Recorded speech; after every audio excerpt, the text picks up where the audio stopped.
안녕하세요. AI와 함께 미래 기술과 투자 아이디어를 탐색하는 너디 오라클 리서치의 연구원 엘리입니다. 안녕하세요. 기술을 파고드는 누구일까?입니다. 네, 본격적인 시작에 앞서 저희 채널이 유익하다고 생각되시면 좋아요와 구독, 댓글과 알림 설정까지 꼭 부탁드릴게요.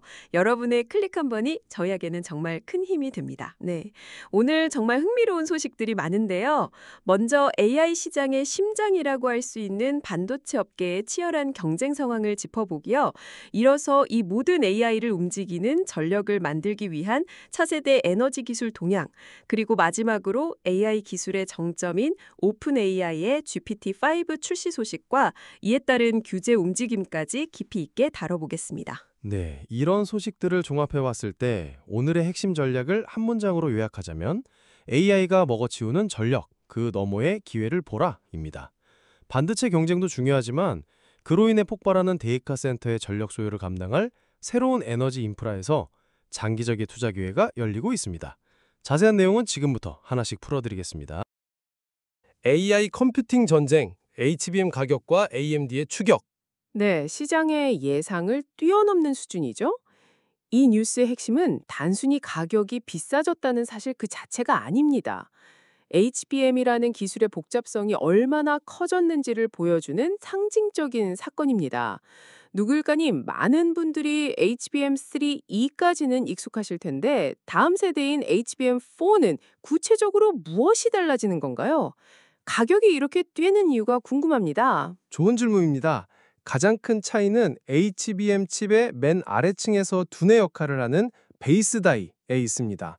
HBM3E까지는 이 베이스 다이를 일반 D램 공정으로 만들었는데 HBM4부터는 CPU나 GPU를 만드는 것처럼 훨씬 더 미세하고 복잡한 로직 파운드리 공정을 사용해야 합니다. 여기서 각 기업의 전략이 갈립니다. SK 하이닉스는 이 베이스 다이 생산을 세계 1위 파운드리인 TSMC에 맡겨야 하지만 삼성전자는 자체 파운드리 사업부를 활용해 직접 만들 수 있습니다. 이걸 수직 통합이라고 하는데요. 장기적으로 삼성에게 상당한 원가 및 성능 경쟁력을 제공할 수 있는 잠재적인 게임 체인저입니다. 아하, HBM 경쟁이 단순한 메모리 기술을 넘어 파운드리 역량까지 결합된 종합 기술전으로 바뀌는 거군요. 이런 상황에서 AMD 같은 경쟁사의 움직임도 심상치 않다고요? 맞습니다. AMD의 전략은 엔비디아보다 더 나은 칩이 아니라 엔비디아와는 다른 종류의 칩을 만드는 겁니다. 엔비디아의 B200 칩은 180GB의 HBM 메모리를 탑재한 반면 AMD의 MI350은 무려 60% 더 많은 288GB의 메모리를 탑재했습니다. AA 모델이 점점 커지면서 메모리 용량이 병목 현상이 되고 있는데 AMD는 바로 이 지점을 공략하는 겁니다. 더 많은 메모리 덕분에 AI 모델을 운용하는 데 드는 총 소요 비용을 40%나 낮출 수 있다고 주장하죠. AI 모델을 출연시키는 시장은 엔비디아가 계속 장악하더라도 훨씬 더 큰 시장이 될 추론 시장에서는 AMD가 가성비로 점유율을 가져오겠다는 명확한 전략입니다. 그렇군요. 각자의 강점을 살린 전략이 정말 흥미롭네요. 그럼 이 복잡한 구도를 투자자 관점에서 정리해 주시죠. 먼저 SK 하이닉스는 HBM3E 시장의 독점적 지위를 바탕으로 단기적인 수익 극대화가 예상되므로 액션은 바이, 태도는 적극입니다. 하지만 엔비디아가 공급망 다변화를 위해 필사적인 만큼 장기적인 리스크는 존재합니다. AMD는 메모리 중심 전략과 삼성과의 안정적인 HBM 동맹을 바탕으로 추론 시장에서 강력한 성장 동력을 확보했기 때문에 역시 액션은 바이, 태도는 적극입니다. 삼성전자는 HBM3E 경쟁에선 뒤처졌지만 HBM4에서 수직 통합이라는 비상의 무기를 가지고 있어 2026년 이후 시장 판도를 뒤집을 수 있는 턴어라운드 스토리가 기대됩니다. 마지막으로 엔비디아는 여전히 최강자이지만 HBM 공급망이라는 명확한 아킬레스건을 안고 있어 이 문제를 어떻게 해결하는지가 향후 주가의 핵심 변수가 될 것입니다. 차세대 에너지 그리드, AI의 심장을 뛰게 할 혈액, 즉 전력 공급망에 관한 이야기입니다. 네, AI 반도체 시장의 역동적인 상황을 잘 분석해 주셨는데요. 이렇게 강력한 칩들이 수십, 수백만 개씩 데이터 센터에 들어가면 엄청난 전기를 사용하게 될 텐데요. 이 문제를 해결하기 위한 움직임도 있다고요? 바로 그 지점이 오늘 저희가 가장 강조하고 싶은 포인트입니다. AI 경쟁의 그림자 속에서 전력 전쟁이 이미 시작됐습니다. 주목할 뉴스는 두 가지입니다. 첫째, 미국의 센트러스 에너지라는 회사가 차세대 원전의 연료인 HALU 900kg 생산에 성공했다는 소식입니다. HALU, 또 어려운 용어가 나왔네요. 이건 기존 원전 연료랑은 어떻게 다른 건가요? HALU는 기존 우라늄보다 농축도를 높여서 훨씬 작고 안전한 소형 모듈 원자로를 더 오래 가동할 수 있게 만드는 차세대 핵연료입니다. 지금까지는 러시아가 거의 독점하던 시장이었는데요. 미국 기업이 안정적인 생산 능력을 증명했다는 건 SMR 상용화의 가장 큰 걸림돌 중 하나가 해결되기 시작했다는 의미입니다. 데이터 센터 바로 옆에 SMR을 지어 24시간 안정적인 전력을 공급하겠다는 빅테크들의 구상이 현실에 가까워진 거죠. 와, 정말 공상과학 영화 같던 이야기가 현실이 되고 있군요. 그럼 두 번째 뉴스는 뭔가요? 호주에서 마리누스 링크라는 거대한 해저 전력망 프로젝트가 최종 투자 결정을 받았다는 뉴스입니다. 이건 HVDC, 초고압 직류 송전 기술을 사용하는데요. 쉽게 말해 전기를 멀리 보낼 때 손실되는 양을 크게 줄여주는 기술입니다.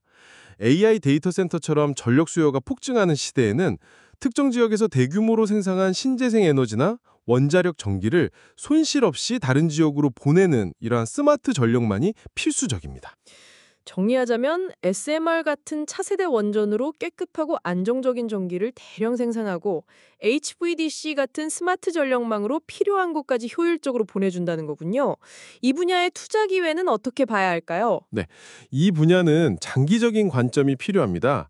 센트러스 에너지는 한리오 공급망에서 핵심적인 위치를 선점했기 때문에 액션은 바이, 태도는 관망으로 접근하는 것이 좋습니다. SMR 시장이 본격적으로 개화하기까지는 시간이 필요하기 때문이죠. HVDC 관련 기업인 시멘스, ABB, 넥선스 등은 전 세계적인 전력망 확대의 수혜가 기대되므로 액션은 바이, 태도는 적극으로 평가할 수 있습니다. 앞으로 뉴스케이 파워나 오클로 같은 SMR 기업들의 신규 건설 계약 체결 여부를 계속 주시해야 합니다. 생성형 AI의 진화와 규제의 칼날. 네, AI를 위한 하드웨어와 에너지 인프라를 살펴봤으니 이제 소프트웨어, 즉 AI 모델 자체에 대한 이야기로 넘어가 보겠습니다. 드디어 오픈AI가 GPT-5를 공식 출시했다는 소식입니다. 출시 전에 엄청난 기대를 모았는데 막상 공개되고 나니 시장 반응은 좀 미지근했다고요? 네, 정확히 보셨습니다.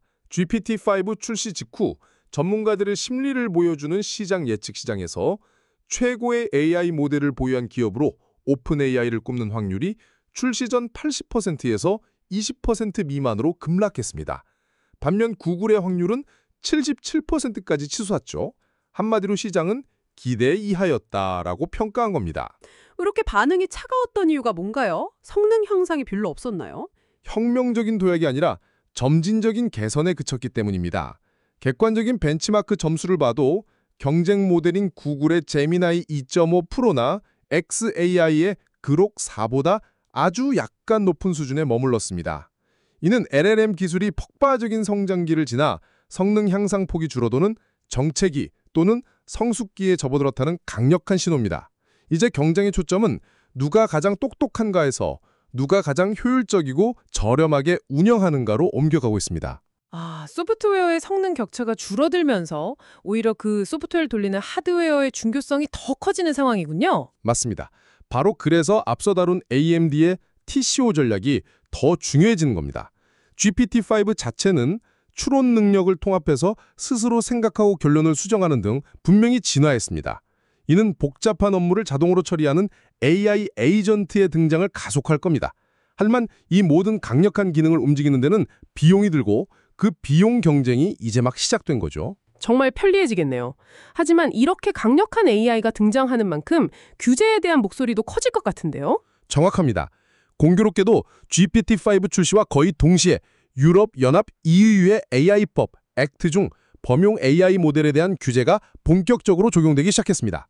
이제 오픈AI 같은 기업들은 모델을 어떻게 학습시켰는지, 어떤 데이터가 사용됐는지 투명하게 공개하고 발생할 수 있는 위험을 관리할 체계를 갖춰야 합니다. 기술 발전과 규제 사이의 균형이 정말 중요해지는 시점이네요. 투자자 관점에선 이 상황을 어떻게 해석해야 할까요? 오픈 AI의 파트너인 마이크로소프트는 GPT-5를 통해 자사 클라우드 서비스 애저의 경쟁력을 한층 더 높일 수 있어 액션, 바이, 태도, 적극입니다. 반면 EU AI법의 시행은 AI 시장 전체에 단기적인 리스크로 작용할 수 있습니다. 하지만 장기적으로는 규제를 잘 준수하는 신뢰도 높은 AI 서비스를 제공하는 기업들의 가치가 오히려 더 부각될 것입니다. 따라서 주요 AI 기업들의 EU AI법 준수 현황 및 관련 비용 증가 여부를 면밀히 관찰해야 합니다. 네, 오늘 정말 방대한 내용을 다뤘는데요. 한번 정리해 볼까요? 먼저 HBM 기술이 고도화되면서 SK하이닉스, 삼성전자, AMD, 엔비디아의 전략적 대결이 더욱 치열해지고 있고요. 그리고 이 경쟁이 결국 데이터 센터의 전력난을 심화시키면서 SMR이나 HVDC 같은 차세대 에너지 인프라 시장의 성장을 이끌고 있습니다. 마지막으로 GPT-5는 AI의 성숙기를 알렸고 이로 인해 경제 내 초점이 순수 성능에서 비용 효율성으로 옮겨가고 있으며 동시에 EU의 AI법이라는 강력한 규제도 함께 시작되었습니다. 맞습니다. 기술의 가장 빛나는 발전과 그 그림자인 리스크를 동시에 확인한 한 주였습니다. AI라는 거대한 파도는 이제 반도체를 넘어 에너지 산업의 지형까지 바꾸고 있습니다. 어쩌면 우리가 던진 기술 발전이라는 돌멩이가 전혀 예상치 못한 것에서 새로운 혁신이라는 거대한 파문을 일으키고 있는 건 아닐까요? 좋은 말씀입니다.